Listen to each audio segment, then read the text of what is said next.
Hi hello করে দাও। এই যে সঞ্জয় দা, এই যে দাদা,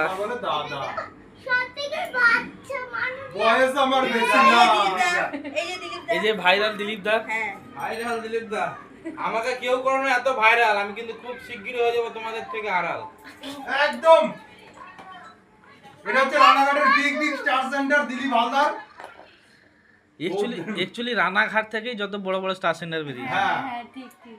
প্রথমে আছে দিলীপ হালদার, তারপর আছে রাহুল বিশ্বাস। ওরা কি পয়সা করে বেশি দেখি? হ্যাঁ, দুয়াতে শুধু এরকম ডলার। রাহুল দা অতি সহজে মেজাজ হারিয়ে ফেলে। রাহুল দা হ্যাঁ? ভিডিও হচ্ছে বলার দরকার নেই। না না, এটা কিন্তু সঞ্জয় দা বলেছে, সঞ্জয় ভাই বলেছে এটা রাহুল দাকে পাঠাবো। ভিডিও করছে কি হয়েছে? কি হয়েছে? আমি কি খারাপ কিছু সেন্টারের বলেছি? কিছু যায় আসে না। দিলীপ দা আর রাহুল দা হচ্ছে রানাঘাটের সবথেকে বড় বিগ বিগ স্টার সেন্টার।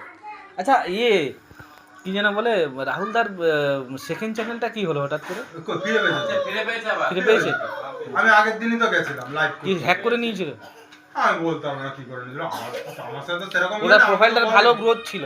হ্যাঁ, আরে আমি তো ভুলেই গেছি, তুমি তো আর ফোন করো না। ভালো এগোচ্ছে। ও আবার জুড়ে গেছে। করতে পারছি না। জানালার পাশে এসে দিদি ভাই কোনো কন্টেন্ট ক্রিয়েটর মেলায় গিয়েছো? এখন মারবো। একটা এতে হবে, চলে এসো। একটা 7 তারিখে 7 তারিখে হবে।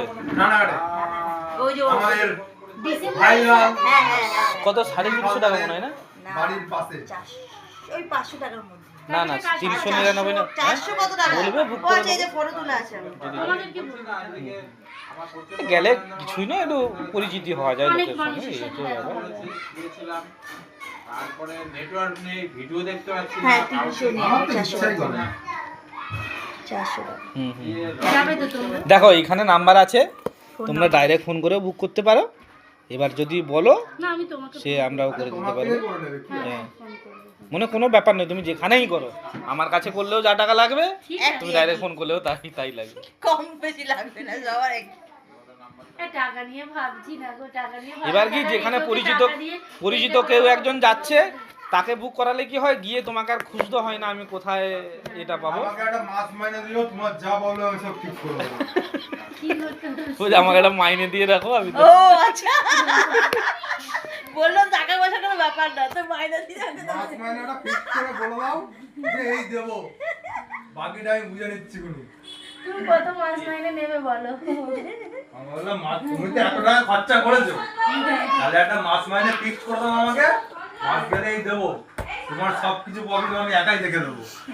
হ্যাঁ।